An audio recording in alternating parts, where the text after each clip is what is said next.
Olá, no nosso bate-papo de hoje nós pretendemos explorar um assunto que creio que seja de interesse bastante geral, que eu vou nomear Aprendendo a Pensar. Então, nós temos um cérebro, este cérebro pensa, o pensamento obedece a determinada dinâmica, a determinadas leis, que nós não vamos alistar neste momento, porque será quando nós falarmos diretamente sobre lógica e epistemologia, mas todo ser humano é dotado de uma capacidade que nós chamamos de critério, e vem do grego krine, que quer dizer peneirar. Então, a primeira coisa que o ser humano tem que fazer para aprender a pensar é desenvolver a sua capacidade, a sua faculdade chamada critério. Ele terá que ser criterioso. E é impossível ser criterioso se não tivermos um amor extremado à verdade. Para o filósofo, sábio, mestre, como quer que queiramos chamar, a verdade é praticamente sagrada. Jesus se disse ser a verdade. Então, isso não está. O que estou falando não está muito longe, né, do literal. Então, a verdade para nós é sagrada. Para todo pesquisador, para todo aquele que queira atingir a sabedoria, nós estamos caminhando em busca da verdade, somos aficionados por ela, né? E incessantemente, incansavelmente a buscamos. Portanto, qualquer coisa que nos desviar da verdade, esta coisa será um obstáculo a ser eliminado. Portanto, número 1, consciência de que temos um poder na nossa mente, na dinâmica do nosso pensamento, inerente a todo ser humano, todos nascemos com ele, que se chama critério. É ele que faz com que nós possamos discernir o verdadeiro do falso, a mentira do erro. Mas o critério vai se desenvolver apenas se o pensador tiver um amor exacerbado, praticamente idolatrado pela verdade, né? Então, a verdade é sagrada. Não podemos, portanto, numa discussão, termos a falácia de começarmos achando que eu tenho que ganhar a discussão, eu não posso perder uma discussão. Quer dizer, quem tem razão é, no final das contas, o que eu vou procurar, e lógico que eu vou procurar ter razão. Então, este pensamento, né, eu tenho de ter razão, tem que ser imediatamente afastado da mente do filósofo, do pensador, do sábio, do mestre, do amante da verdade. Então, a seguir, nós temos um procedimento prático que seria ler, se habituar a ler livros sobre filosofia, né? Aqui nós temos uma história da filosofia de Michele Federico Sciacco. Aqui nós temos um curso de filosofia de Paulo Carosi, exemplos apenas. E aqui nós temos uma história da filosofia de Padovani e Castagnola. Então, habituar-se a ler livros que nos familiarizem com os conceitos e com a maneira como funciona o pensamento, que vai muito pela lógica. Então, a primeira coisa que nós deveremos ter é o critério e o amor à verdade, sem o amor à verdade, o critério de nada servirá. Então, nós seremos farsantes, usaremos a inteligência para conquistar a láurea, conquistar a vitória, conquistar a taça. Eu tenho razão, eu venci o debate, como no caso lá do Olavo de Carvalho e Alexander Dugin, para dar um exemplo. Bom, como é que funciona o pensamento? Então, praticamente, o pensamento funciona assim. Primeiro nos vem à mente uma ideia. Essa ideia surge de algo que os russos chamam a fonte cósmica do conhecimento. Os místicos, como Madame Blavatsky e outros, chamam de registros acásicos. E eu, pessoalmente, estou convencido que vem do verbo, do logos, ou seja, do próprio pensamento de Deus. Então, o nosso pensamento é alimentado e iluminado pelo pensamento divino, né? Exatamente chamado em filosofia de logos. Essa ideia surge e ela é meio fugaz. Se eu não me preocupar com ela, se eu não cuidar dela, se eu não tentar formulá-la, ela escapa. Então, assim que eu tenho uma boa ideia, assim que eu tenho na minha mente um pensamento que eu considero que é uma ideia boa, consoante a verdade ou interessante como curiosidade, eu tenho que transformar essa ideia em conceito. O conceito seria a clarificação da ideia. A ideia é acessível apenas a mim e de uma maneira fugaz, de uma maneira mais ou menos que não é ainda compreendida pela inteligência. O conceito é, portanto, o esforço que o pensamento faz, que a mente faz, para clarificar a ideia para mim mesmo. Então agora não é mais ideia. Agora eu tenho um conceito.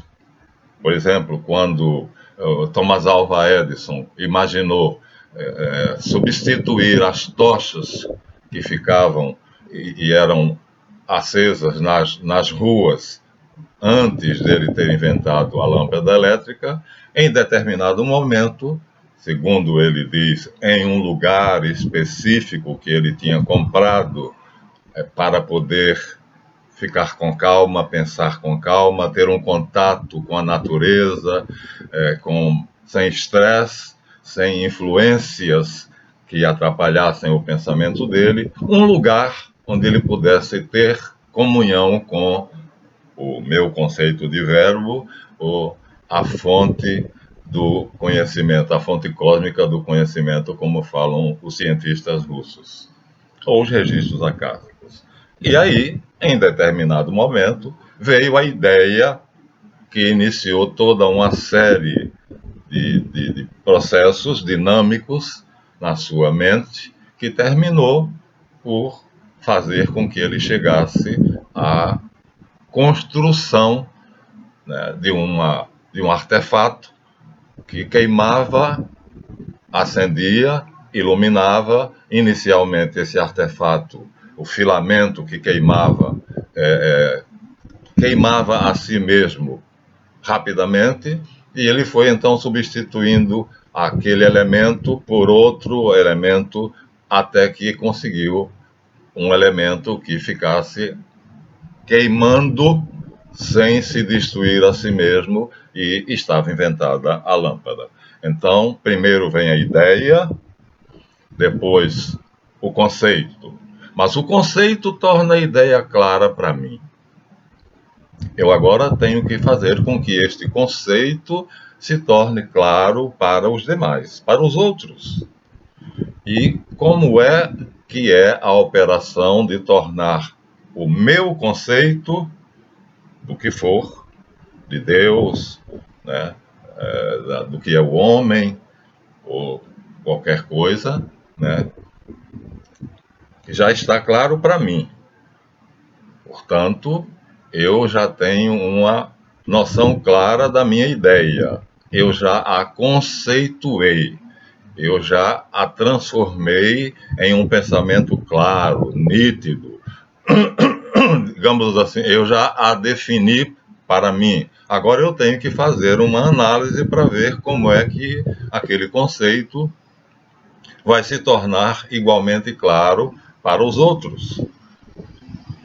A isso se chama juízo, e aí entra o critério. Juízo é o julgamento que eu vou fazer daquele conceito que eu tenho. Através de juízos, ou seja, de uma submissão a esse meu conceito, ao critério, buscando sempre a verdade, ou seja, procurando ver o que há de verdade naquele meu conceito, ou o que não é verdadeiro nele, então eu chego ao juízo, a premissa, quer dizer, a uma postulação que é verdadeira, que é plausível de ser passado para outros, e aqui, agora, eu, depois que julgar, ajuizar a veracidade e a propriedade do meu conceito, ele se torna capaz, plausível e possível de ser entendido pelos outros. Então, agora é o raciocínio. Vamos lá, então, a revisão: ideia, conceito, juízo, e aí eu tenho de ser criterioso, né? Amar a verdade para distinguir a verdade do erro, né? O falso do verdadeiro, e finalmente agora o raciocínio. Agora eu posso expor a minha ideia para outras pessoas. Vou dar um exemplo. Eu era estudante do 2º grau, quando, em determinado momento, o professor de português, falando sobre verbos regulares, irregulares, anômalos, defectivos, ele falou do verbo ser e dos verbos monossilábicos, que são muito irregulares, e ele tocou lá em algum verbo que nesse momento eu não lembro exatamente qual era, e eu disse a ele: mas professor, o senhor acabou de dar uma regra para que nós aprendêssemos a distinguir um verbo regular de um verbo irregular, de um verbo anômalo, e ele disse: eu disse, mas toda regra tem exceção. Quando ele disse toda regra tem exceção, surgiu na minha mente de imediato o raciocínio seguinte: o professor está dizendo uma tolice. Ele está dizendo um sofisma, ou seja, ele está estabelecendo uma falsa premissa. Toda ideia tem exceção. Quando ele usa toda, tudo, então é uma lei.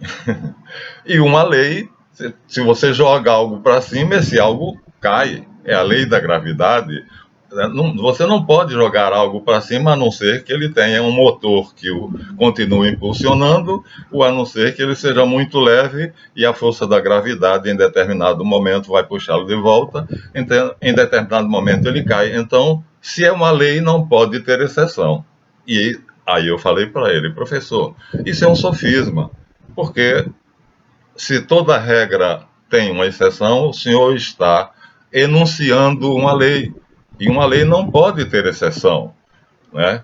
A Terra gira e gira sobre o seu próprio eixo e demora 24 horas para fazer um giro completo. E gira em redor do Sol e demora 365 dias, que formam o nosso ano solar. Então, esses enunciados que falam sobre geografia são leis. Então, o senhor acabou de enunciar uma lei. Mas, concedendo ao senhor o benefício de aceitar o postulado, que para mim é um sofisma, ou seja, falso, que toda regra tem exceção, então vamos continuar raciocinando dentro do seu enunciado. Se toda regra tem exceção, o senhor acabou de enunciar uma regra.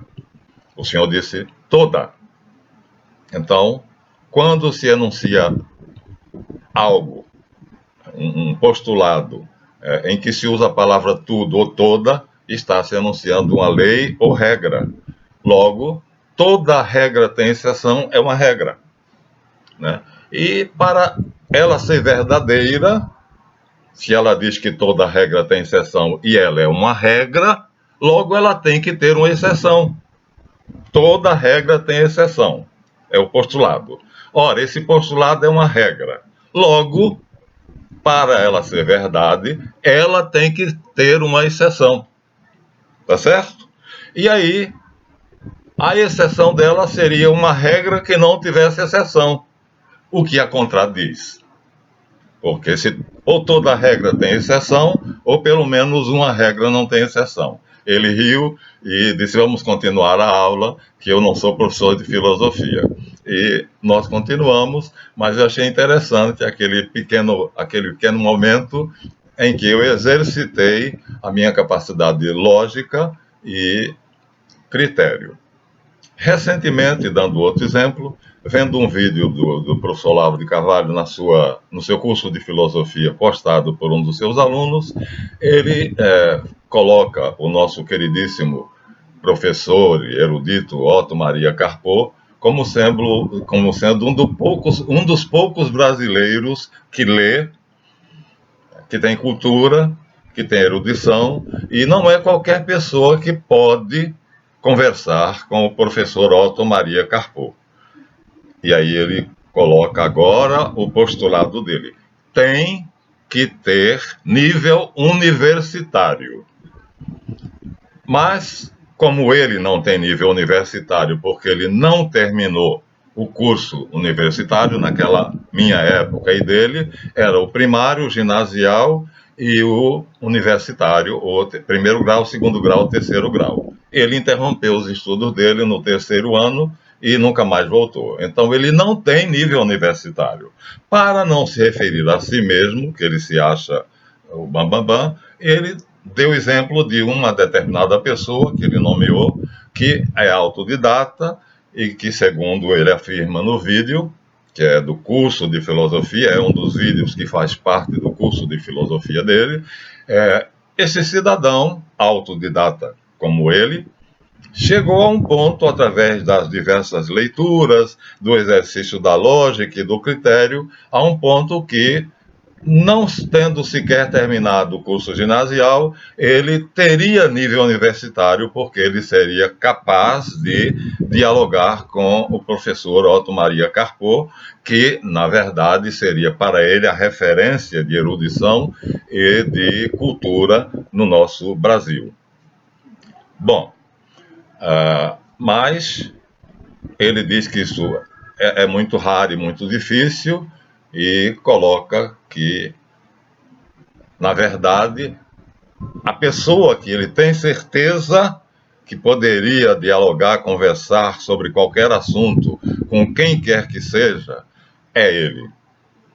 Ele usa a palavra eu umas 5 vezes no início desse vídeo, né? Dizendo que, portanto, é bobagem fazer uma universidade para se dizer ter nível universitário. Eu tenho a minha universidade, sou licenciado em letras, né? Comecei na Universidade Católica de Petrópolis, UCP, depois tive que me transferir para a Uniganrio para completar 3 períodos e fiz minha licenciatura em letras, então sou apto e, portanto, tenho o certificado universitário para dar aulas de comunicação e expressão em língua portuguesa e inglesa, expressão oral e escrita. Portanto, eu tenho nível universitário. Ele não tem. Ele é muito culto? Sim, ele é muito culto. Ele é um filósofo? Já é reconhecido no mundo inteiro como sendo um filósofo. Ele debate com pessoas que têm uma grande cultura? Sim. Mas há uma coisa maior do que a cultura dele, que é a arrogância.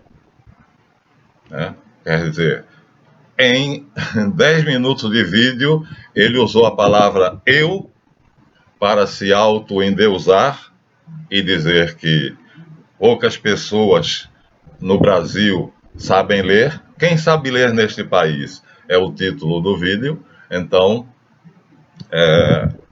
é um exemplo, por exemplo, de que ele está postulando uma falácia. Então, ter nível universitário é, de fato, cursar uma universidade. Agora, se a pessoa que cursar a universidade não estudar, então ela será um analfabeto funcional, como ele diz no vídeo. E isto não é problema da universidade, porque quando eu estava cursando a Universidade Católica de Petrópolis e a Universidade, a Unigran Rio, aqui, tinha muitos colegas que estavam ali de molecagem, de brincadeira, não davam a menor importância ao que os professores estavam dizendo. Mas os professores eram de excelência comprovada, eu pude verificar isto, tirar isto a limpo, né, durante os 3 semestres nos quais eu estudei e concluí os meus estudos. Então, este é o objetivo do nosso canal, né, é fazer com que a verdade seja descoberta, seguindo os parâmetros dos 2 grandes filósofos medievais, Moisés Maimônides e Tomás de Aquino. Então, primeira coisa, como nós dissemos, ler algum material sobre filosofia. Pode ter mesmo fazer os cursos do professor Olavo. Ele tem bons cursos de filosofia. Segundo, selecionar a sua literatura. Aqui nós temos a cidade antiga de Fustel de Coulanges, um clássico. E do outro lado também o Mistério do Graal de Julius Evola. Todos dois são clássicos. Então, ler Dante Alighieri, ler Luís de Camões, ler os clássicos, né, em língua portuguesa, se você não souber outra língua, ou em outra língua. E não se esquecer do mecanismo. A dinâmica do pensamento é essa: ideia, conceito, juízo e raciocínio. Temos que cumprir essas 4 etapas para chegar ao poder de raciocinar com precisão e de discernir a verdade do erro, assim nos constituindo como Pitágoras disse, ao saber que o oráculo de Delfos o tinha classificado como um dos 7 sábios da Grécia, ele sorriu e disse: a palavra sábio cabe apenas a Deus. Eu me contentarei com a expressão amigo da sabedoria. E cunhou a palavra filósofo, que até ali não existia.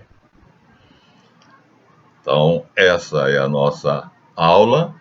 Mais uma vez, minha homenagem a Moisés B. Maimônides, a São Tomás de Aquino e a todos aqueles que foram amantes da verdade e que buscaram a verdade acima de tudo, como é necessário a nós fazermos. Então, que esse curso e essa palestra aqui possa ter lhe ajudado, é a nossa intenção. Não se esqueça de dar o seu like e até a próxima, se Deus quiser.